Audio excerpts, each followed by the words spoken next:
로마서 7장 7절에서부터 25절까지 말씀인데요. 오늘 다 읽기 말씀이 너무 길어서 우리 7장 7절과 이어서 21절부터 25절까지 말씀만 우리 함께 보겠습니다. 교독하겠습니다. 7장 7절 그리고 21절에서 25절까지 말씀만 우리 말씀을 읽겠습니다. 제가 먼저 7절 읽고 여러분들이 21절 읽으시면 됩니다. 제가 읽겠습니다. 그런즉 우리가 무슨 말을 하리요? 율법이 죄냐? 그럴 수 없느니라. 율법으로 말미암지 않고는 내가 죄를 알지 못하였으니 곧 율법이 탐내지 말라 하지 아니하였더라면 내가 탐심을 알지 못하였으리라.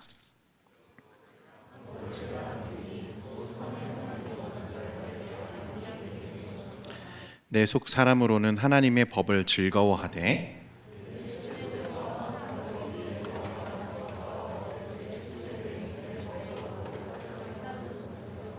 오라 나는 곤고한 사람이로다. 이 사망의 몸에서 누가 나를 건져내랴.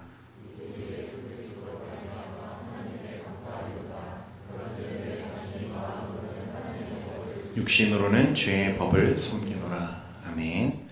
할렐루야. 네. 이쪽을 보고 설교를 해야 될 것 같아요. 여긴 사람이 없어가지고. 네. 네. 이렇게 다들 이렇게 뒤에 가서 앉아 계시는지. 네. 거기가 여러분 뭐가 있습니까? 네. 앞으로 나오는 자에게 복이 있을지어다. 네. 율법의 역할이라는 제목으로 오늘 말씀 나눌 텐데요. 이제 로마서 7장을 계속 우리가 다루고 있습니다. 앞에서 찬양을 너무 열심히 했더니 목이 벌써 쉬어가지고 제가 물 한 잔만 마시겠습니다.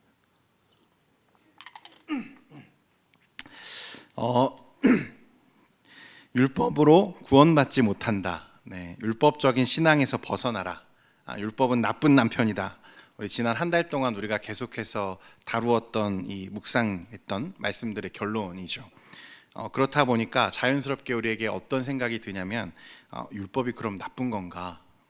혹시 율법이 죄인가? 이런 부정적인 생각이 들게 만든다는 거죠. 여러분, 율법이 죄일까요? 율법으로는 구원받을 수 없어요. 그렇죠? 우리가 계속해서 그 얘기를 했죠. 율법으로 우리가 구원받을 수도 없고, 율법이 우리를 의롭게 만들어주지도 못하고, 율법은 오히려 우리를 강압하고 강제한다. 우리 그렇게 설교했는데, 그럼 율법이 죄냐? 율법 자체가 그럼 악한 거냐? 그런 생각이죠. 본문 7절에 보니까 뭐라고 말씀합니까? 그런즉 우리가 무슨 말을 하리요? 율법이 죄냐? 그럴 수 없느니라. 율법으로 말미암지 않고는 내가 죄를 알지 못하였으니 곧 율법이 탐내지 말라 하지 아니하였더라면 내가 탐심을 알지 못하였으리라. 그럴 수 없다는 거죠. 율법은 죄가 아니고 율법은 나쁜 게 아니라는 거예요. 그럼 도대체 하나님은 율법을 우리에게 왜 주셨을까? 우리를 구원할 수도 없고 우리가 율법을 통해서 율법의 행위로 우리가 구원받지 못한다면 하나님은 왜 이 율법이라는 것을 우리에게 주셨는가? 그 율법의 역할이 궁금하죠. 오늘 바울은 한 가지 단서를 우리에게 말씀에 이미 이야기했는데, 율법은 우리에게 죄가 무엇인지 깨닫게 한다 말씀합니다. 그러면 이제 뒤집어 보면 율법이 없으면 우리는 어떻게 된다는 거죠? 죄가 죄인지조차 인식하지 못한다 하는 거예요. 내가 죄를 지었다는 사실조차도 알 수 없다는 겁니다. 에이 목사님, 아무렴 우리가 지은 죄도 모르겠습니까? 그렇게 반발하시는 분들도 계실 것 같아요. 진짜 그럴까? 우리가 지은 죄도 알지 못하고 살아가는 사람들인가? 여러분, 실제로 우리가 죄에 대해서 얼마나 무감각한 사람들인지 모릅니다. 예전에 폴 워셔라고 하는 아주 유명한 이제 목사님이신데 설교가이시죠. 이 목사님이 오하이오주에 있는 한 교회에 집회를 인도하러 가셨다가 겪은 아주 재미있는 일화가 있습니다. 말씀을 전하고 복음으로 권면하고 이제 구원으로 그들을 초청하는 이 집회 현장에 한 9살 먹은 어린아이가 그 구원의 초청 시간에 두려움에 사로잡힌 듯이 부들부들 떨면서 조심스러운 걸음으로 이제 강대상 앞으로 나오는 것을 목사님 봤습니다. 그래서 목사님이 내려가셔서 이 아이에게 왜 그렇게 두려워하니? 왜 그렇게 무서워하니? 라고 물으셨대요. 이 아이는 이렇게 말했답니다. 목사님, 저같이 추악한 죄인도 구원받을 수 있습니까? 이 아이가 고작 몇 살입니까? 9살이에요. 9살. 이 9살짜리 어린아이가 저같이 추악한 죄인도 구원받을 수 있습니까? 라고 말할 때 사람들은 어리둥절했습니다. 네가 도대체 뭐 얼마나 죄를 지었으면 지었고 또 얼마나 추악한 죄를 지었으면 네가 그렇게 두려워할 만큼 지옥에 갈 것을 두려워 떠느냐, 이런 거죠. 그러자 그 아이가 자기의 죄를 고백하는데요, 자기는 엄마 말을 잘 안 들었다는 거예요. 그래서 엄마가 자기 때문에 속상할 때가 많았다는 거예요. 그러니까 이 아이는 지금 엄마 말을 안 들은 그 작은 죄 때문에 지옥에 갈까봐 두려워하면서, 두려움에 사로잡혀서, 죄책감에 사로잡혀서 이 목사님 앞에 고백하러 나온 거죠. 그렇죠? 사람들은 사실 그 순간에 폭소했습니다. 막 웃었죠. 어린아이만 할 수 있는 생각이잖아요. 엄마 말을 안 들은 것 때문에 내가 지옥 간다. 그죠? 그런데 폴 워셔 목사님은요, 막 웃고 있는 주변의 사람들에게 이렇게 말씀하셨답니다. 여러분, 웃지 마십시오. 지금 주님께서 무슨 일을 하고 계시는지 아십니까? 하나님은 우리 모두가 가져야 하는 죄에 대한 태도에 대해서 이 아이를 통해서 말씀하고 계십니다. 하나님께서는 엄마 말을 듣지 않았다는 이 아이의 작은 죄도 심판받아서 예수님으로부터 영원히 분리된 채 지옥에 가기에 충분하다는 것을 우리에게 말씀하고 계십니다. 여러분, 혹시 이 이야기를 들으면서 이 아이의 고백을 여러분 웃어 넘기셨습니까? 어린아이의 어떤 고백으로 여러분 생각하셨나요? 엄마 말을 안 들었다는 그 작은 죄, 이 작은 죄를 가지고 여러분들 이 죄책감에 빠져 있는 어린아이의 모습을 보면서 여러분들은 어떤 생각을 하십니까? 그냥 애틋한 어린아이의 그냥 치기 어린 생각입니까? 여러분, 그렇다면 그 사람은 영원히 병들어 있는 것입니다. 여러분, 우리가 죄를 많이 지어야만, 또 큰 죄를 지어야만 지옥에 갈 수 있다고 생각하지 마십시오. 그게 어떤 죄라도 그 죄가 하나님 앞에 해결되지 않았다면 우리는 하나님으로부터 영원히 끊어지고 지옥에 던져질 수밖에 없습니다. 그게 죄죠. 여러분, 첫 사람 아담이요, 하나님께 영원히 분리되고 단절되어서 이 세상의 죽음과 저주를 끌고 들어왔죠.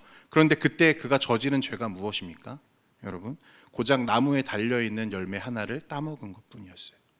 그가 많은 죄를 저질렀습니까? 아니요, 단 하나의 죄를 지었을 뿐입니다. 여러분, 이게 죄라는 거예요. 그 자체가 하나님 앞에서는 어떤 것도 허용될 수 없는 것, 그게 죄입니다. 그런데 우리는 이런 죄를 심각하게 여기지 않죠. 엄마 말을 안 들었으니까, 엄마 마음을 속상하게 했는데 뭐 그게 무슨 지옥 갈 죄야, 우린 그렇게 여기지 않습니까? 죄라는 것조차 우리 인식하지 못하는 거죠. 왜 그렇습니까?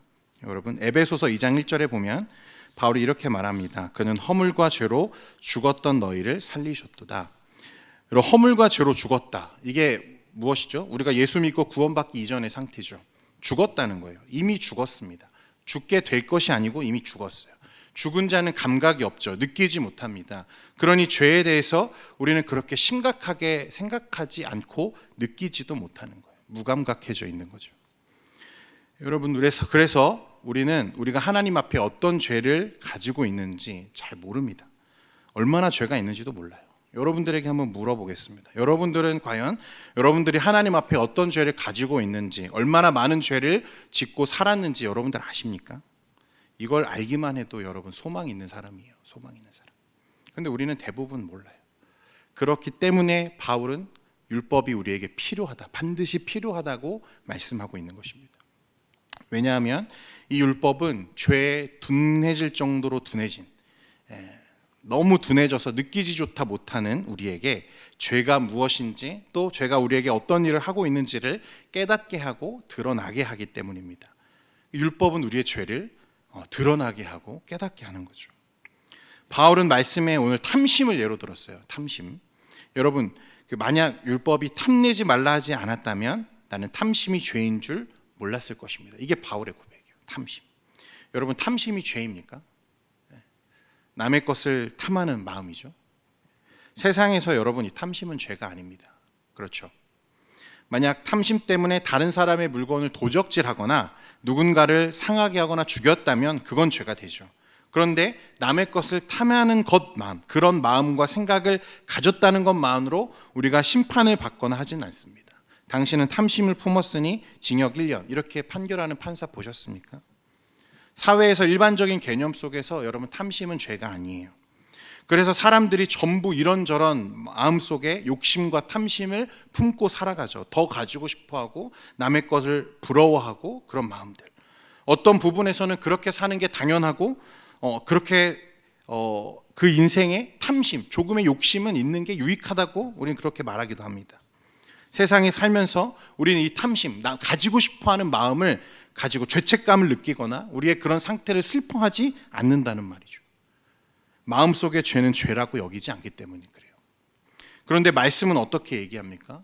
여러분, 탐심은 죄라고 말씀해요. 이건 10계명의 하나입니다. 하나님이 엄격하게 금하신 10가지 계명에 탐심은 분명 죄라고 말씀하세요. 출애굽기 20장 17절 말씀인데 같이 한번 읽겠습니다. 시작. 내 이웃의 집을 탐내지 말라. 내 이웃의 아내나 그의 남종이나 그의 여종이나 그의 소나 그의 낙이나 무릇 내 이웃의 소유를 탐내지 말라. 여러분, 그것을 빼앗아서 죄가 된 게 아니고요, 그것을 탐내는 마음조차 하나님 뭐라고 말씀하시죠? 죄라고 말씀하세요. 사도 바울은 이 계명을 보고서야 탐심이 죄라는 것을 내가 알았다고 말씀하는 거죠. 여러분, 누가복음의 한 율법 교사의 질문에 예수님은 이렇게 대답하신 적이 있습니다. 누가복음 10장 27절인데 대답하여 이르되 내 마음을 다하여 목숨을 다하여 힘을 다하여 뜻을 다하여 주 너의 하나님을 사랑하고 또한 내 이웃을 내 자신같이 사랑하라 하였나이다. 여러분, 이건 하나님의 전체 계명을 두 가지로 요약한 거죠. 하나님을 사랑하고 이웃을 사랑하라. 목숨을 다해서 하나님을 사랑하고 내 자신과 같이 내 이웃을 사랑하라. 여러분, 하나님을 정말 목숨을 다해 사랑하고 계십니까? 여러분? 아니면 또 여러분들의 이웃을 자기 자신과 같이 사랑하셨나요? 우리는 이처럼 우리가 어떤 죄를 짓고 살고 있는지, 하나님의 말씀에 얼마나 멀어진 삶을 살고 있는지조차 인식하지 못하고 내가 썩 괜찮은 사람이라고 여기고 살고 있다는 거죠. 율법이 우리를 비추고 율법이 우리 안에 있는 죄의 동기를 들추어내기 전까지는 우리는 전혀 그것이 죄라는 사실조차 인식하지 못하는 거예요. 이게 사람이죠. 에베소서 4장 19절입니다. 같이 한번 읽겠습니다. 시작. 그들이 감각 없는 자가 되어 자신을 방탕에 방임하여 모든 더러운 것을 욕심으로 행하되. 감각 없는 자가 되었다. 감각 없는 자가.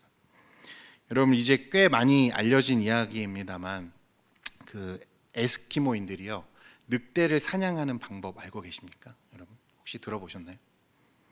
그 빨리 달리잖아요, 늑대가. 잡기가 여간 어려운 게 아닌데 의외로 에스키모인들에게 이 늑대를 손쉽게 잡는 방법이 있대요.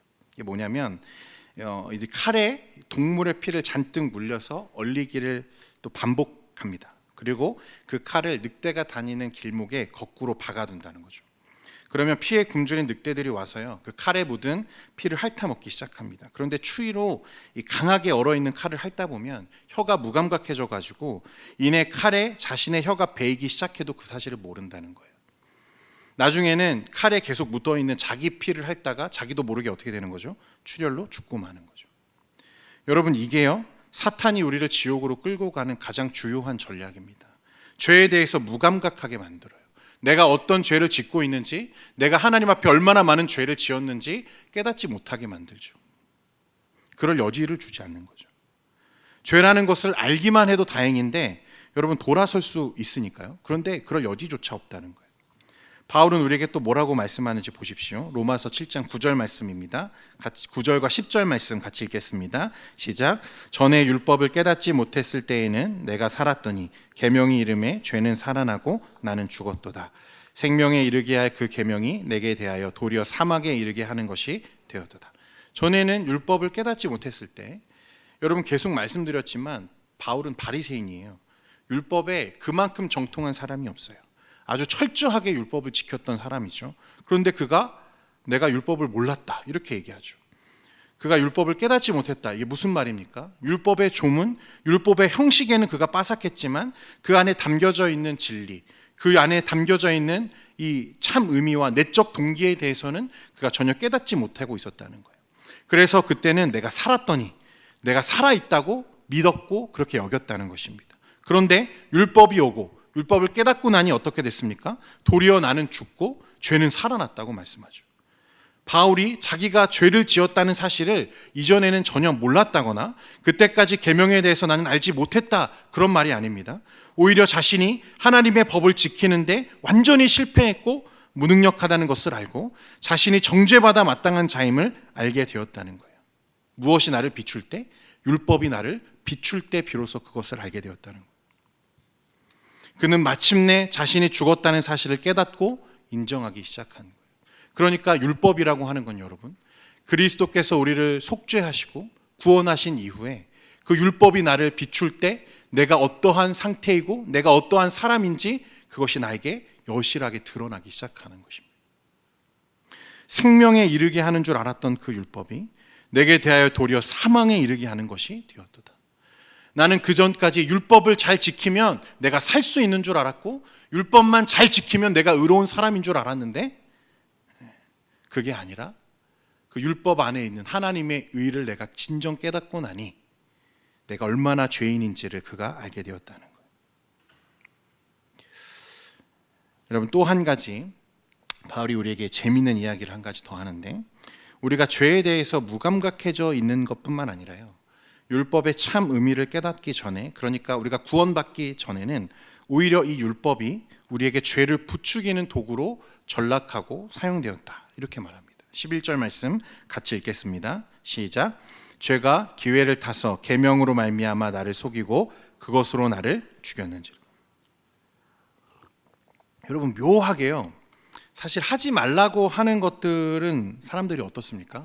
더 하고 싶어 하는 욕망들이 있습니다. 심리가 그래요. 이상하게 먹으면 건강에 좋지 않다는 사실을 알지만 불량식품은 늘 맛있습니다. 그렇죠?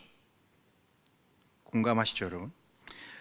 만약에 이 선을 넘으면 내 인생이 망가질 것도 알고 내 가정이 완전히 파탄 나는 걸 알면서도 배우자를 두고 바람 피우는 사람들이 왜 이렇게 많습니까? 그리고 여러분, 이 불륜과 외도가 끊임없이 우리의 안방극장, TV에 단골 메뉴로 등장하는 이유는 무엇일까요?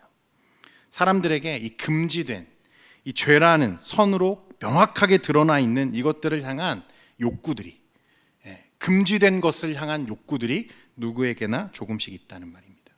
그걸 즐겨한다는 거예요. 죄를 즐겨요. 교부이자 신학자였던 어거스틴이요, 자신의 참회록에 그가 어린 시절 느꼈던 죄에 대한 강렬한 희열에 대해서 기록하고 있습니다. 그는 어렸을 때 자기 집 근처에 있는 다른 사람의 배나무에서 배를 서리하는 것을 되게 즐겨했대요. 여러분, 서리 잘 모르죠? 서리. 네. 저도 도시에 자라가지고 여러분들과 같은 세대이기 때문에 그런 경험이 많지는 않은데, 아주 어렸을 때 부모님을 따라서 외갓집 시골에 가면 이 사촌 형님을 따라서 다른 밭에 들어가가지고 벌레, 참외나 이런 수박 같은 것들을 서리해서 먹었던 기억이 있습니다. 별로 상품 가치도 없고요, 사실 그거를 팔려고 할 수도 없는 것들이거든요. 근데 그게 왜 그렇게 맛있고 또 왜 그렇게 재밌는지 모르겠어요. 그런데 이 어거스틴이요, 특별히 좋아 보이지도 않은 이 배나무, 사실은 자신의 집에 더 좋은 배들이 잔뜩 있었는데 남의 것을 훔치고 싶은 마음에 들어가서 그 나무를 흔들어서 배를 따고 조금 맛보고 이내는 어떻게 합니까? 돼지에게 그냥 던져 주었다는 거예요. 그리고 그가 고백하기를 뭐라고 얘기하냐면, 나의 즐거움은, 우리의 즐거움은 해서는 안 될 일을 하는 데 있었다라고 고백합니다.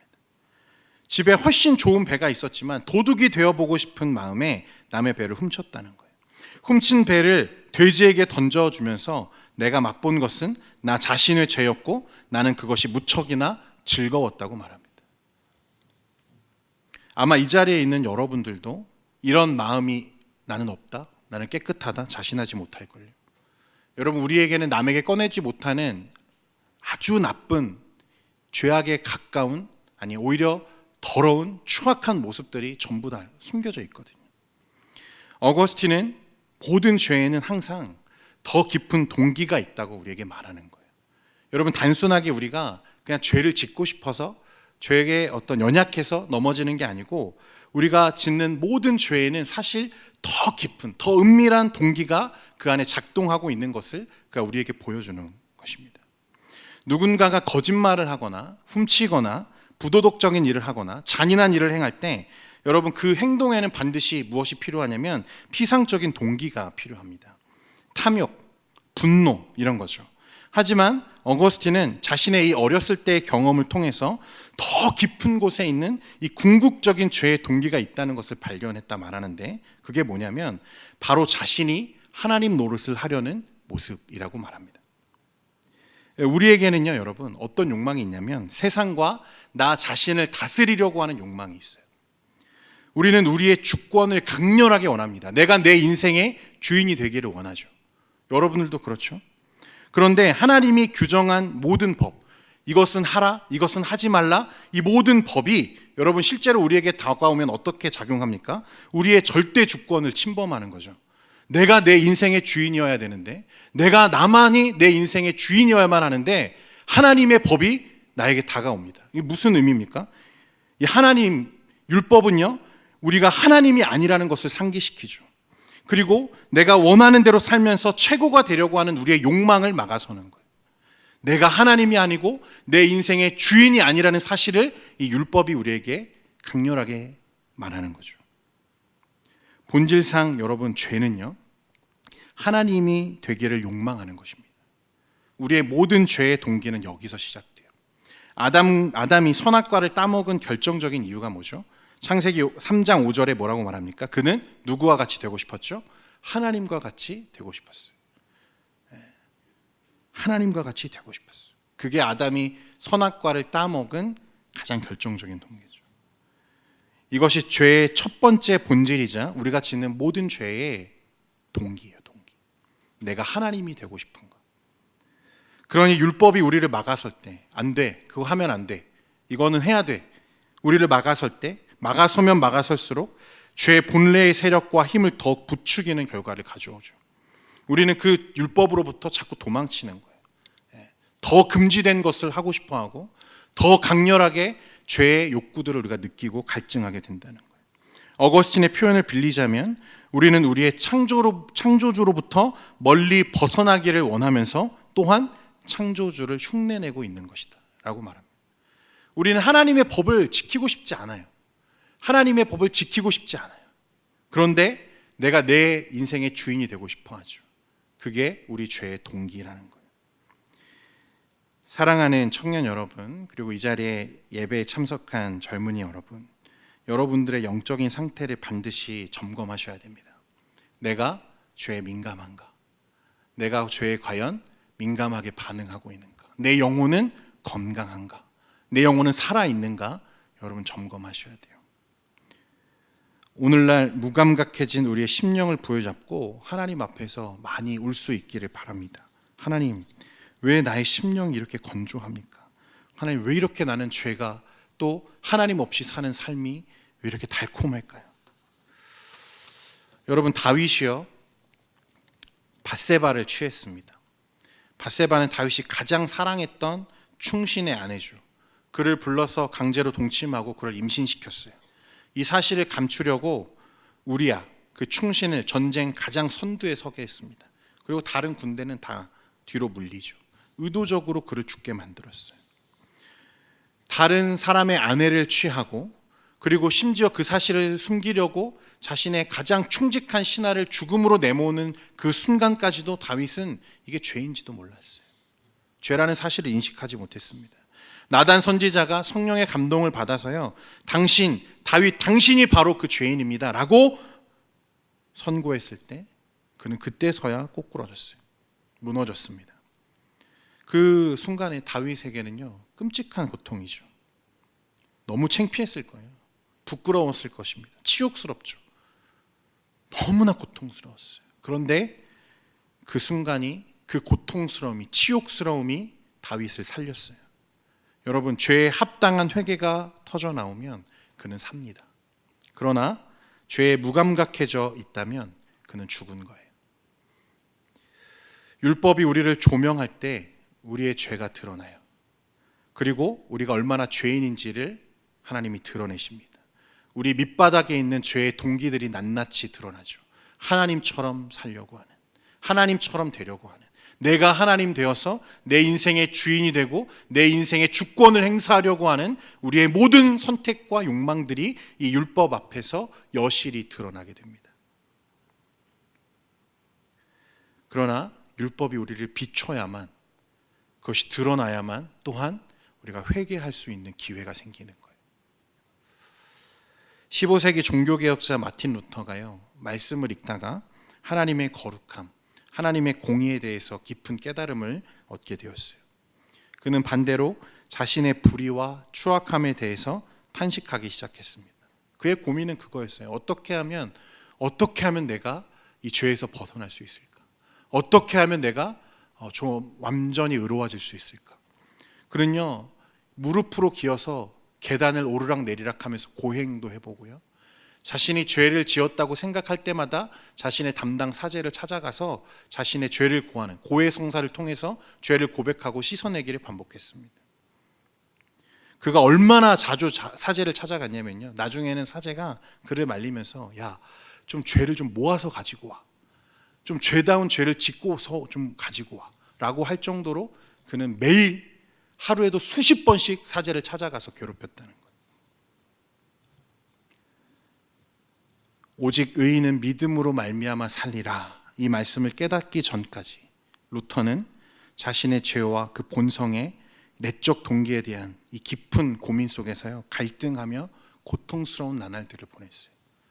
그러다가 비로소 오직 의인은 믿음으로 말미암아 살리라, 내 행위와 내 공로가 아니라 하나님의 은혜와 믿음이 나를 구원하는구나 라는 것을 깨닫고 나서 그가 이제 자유로워지기 시작하는 거예요.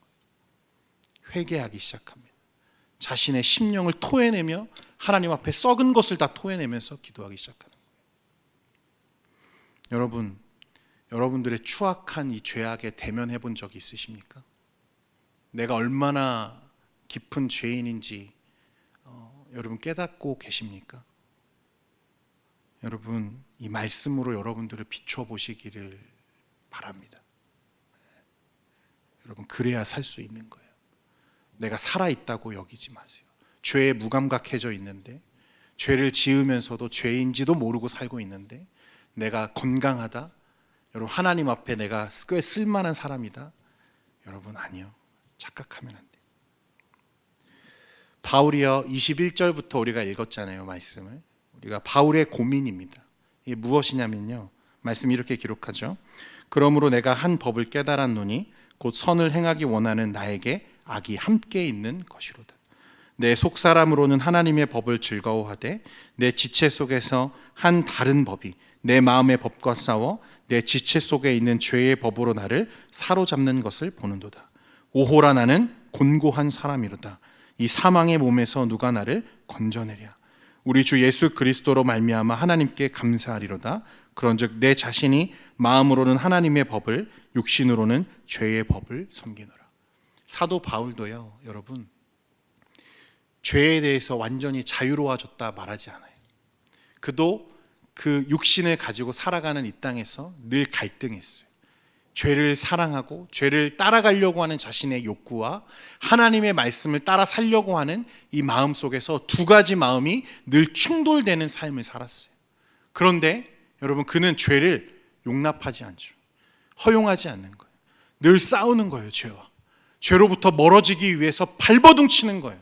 그게 예수 믿는 사람들의 본질이에요. 여러분, 죄와 싸우고 계세요? 여러분, 자신을 짓누르고 있는 여러분 이 죄의 문제와 여러분 고민하고 계세요? 고민할 수 있기를 바랍니다, 여러분. 할렐루야. 네. 누구도 말씀 앞에서 자만할 수 없죠. 예수를 믿었다고 해도 여러분, 늘 우리의 삶이 어떻습니까? 늘 우리의 삶이 경건하고 거룩하고 죄와 멀어진 삶을 사는 게 아니죠. 늘 우리는 어떻죠? 갈등하며 사는 거예요. 죄를 사랑하는 마음과 하나님을 사랑하는 마음이 우리의 삶 속에 늘 부딪히며 충돌하는 거예요. 그렇게 한 주간을 살다 보면 때로는 여러분 죄 지을 수 있어요. 우리가 죄에 넘어질 수 있습니다. 그러나 여러분, 다시 여러분 심령을 부여잡고 하나님 앞에 회개하는 자리로 나아가셔야 돼요. 그게 우리가 사는 거예요. 사랑하는 청년 여러분, 또 젊은이 여러분, 한 주간의 삶 속에서 여러분 죄를 방치하지 않기를 바랍니다. 할렐루야. 여러분, 죄를 방치하지 마시고 하나님 앞에 부여잡고 여러분 씨름하면서 한 주간을 살아보세요. 하나님이 여러분들의 삶을 얼마나 풍성하게 하시는지 여러분 경험하시게 될 것입니다. 우리가 이 시간에 우리가 찬양하고 또 기도할 때에 우리 이 시간 결단하면서 우리 하나님 앞에 나아가는 시간 가지면 좋겠습니다. 우리 앞에서 찬양했던 본 어게인이라는 찬양인데요, 우리 하나님 앞에 이 말씀 찬양의 가사를 묵상하면서 같이 한번 찬양하겠습니다.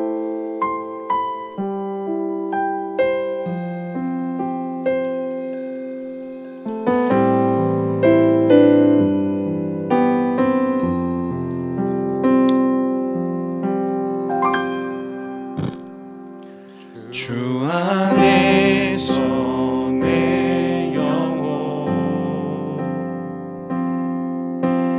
다시 태어나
오직 내 안에 오직 내 안에 오직 내 속에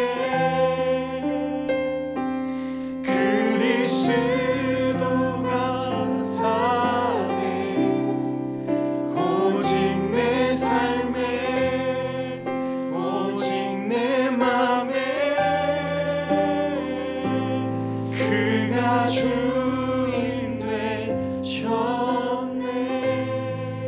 여러분 이 시간에 여러분들의 마음을 좀 열어보십시오. 여러분 그 안에 지금 누가 살고 있습니까? 그리스도가 진짜 살고 계십니까? 여러분 성령이 여러분들 안에 내주하고 계신가요? 아니면 내가 여전히 살아서 내가 하나님 노릇하면서 그렇게 죄된 삶을 살면서도 죄인지 모르고 살고 계십니까? 사랑하는 청년 여러분, 마음을 열고 여러분들의 그 마음을 들여다보시기 바랍니다. 그리고 주님의 은혜와 자비를 구하는 여러분 되기를 원해요. 주님 내 안에 들어오셔서 내 삶의 주인 되어주시고 내가 오직 주님의 은혜로 살고 오직 주님의 말씀대로 살고 오직 하나님의 은혜로 사는 주님의 제자 되게 해주십시오.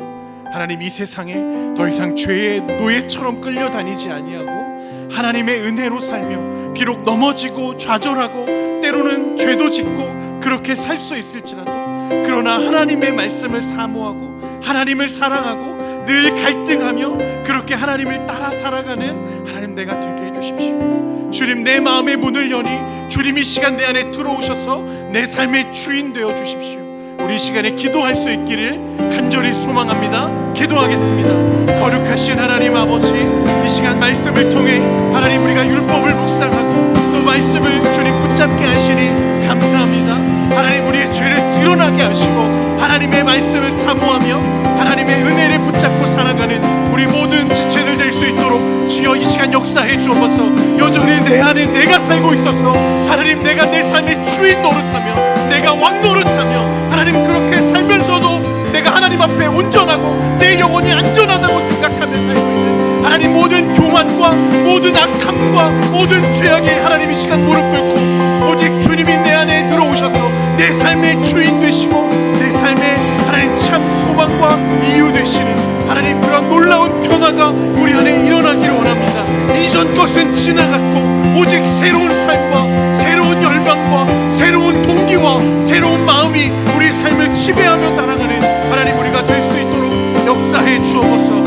하나님 다시 태어난 것 하나님 우리가 거듭나기 원합니다. 하나님 우리가 주님 안에서 다시 태어나서 하나님 이제는 하나님의 거룩한 말씀과 하나님의 은혜를 사모하며 살아가는 자들로 하나님 살아가게 하십시오. 한 주간의 삶에서 죄를 방치하지 않게 하시고 하나님 죄와 싸우며 회개하는 심령과 하나님의 말씀을 사모하는 자들로 우리가 설 수 있도록 주여 역사해 주옵소서. 주님 이제는 죄의 노예처럼 살지 않게 하십시오. 주님 역사해 주옵소서. 붙잡아 주옵소서. 거룩하신 하나님, 이 시간 우리의 마음의 문을 열고 들여다보니 우리 안에 누가 살고 있는지가 보입니다. 여전히 내 안에 내가 살아있어서 하나님 왕노릇하며 내 인생의 주권을 주장하며 하나님이 되어보려고 하는 우리의 욕망들이 하나님 그 안에 있음을 보게 됩니다. 내 뜻대로 살았습니다. 한 주간 살면서 하나님 생각하지 않았습니다. 하나님 그러나 이제는 내 마음의 문을 열고 주님이 오시기를 간구합니다. 내 안에 들어오셔서 주님 왕 되어주시고 내 삶을 다스려 주시고 이제는 전혀 새로운 것으로 이전 것은 지나갔으니 보라 새 것이 되었도다 하셨는데 주님 새로운 삶을 살 수 있도록 우리 안에 충만한 은혜를 더해 주옵소서. 하나님 그러나 여전히 우리는 연약하기에 넘어질 수 있고 죄 지을 수 있고 하나님 또한 시험에 넘어질 수 있는데 그러나 죄를 방치하지 않게 하시고 하나님 오늘 바울이 고백했던 것처럼 내 곤고한 심령을 부여잡고 하나님 앞에 거룩을 위해 씨름하며 살아가는 우리 모든 청년들과 젊은이들 될 수 있도록 은혜 베풀어 주옵소서. 그 안에 풍성한 은혜를 더하사 한 주간의 삶 속에 늘 주님과 동행하는 우리가 되게 해 주옵소서. 예수님의 이름으로 기도합니다. 아멘.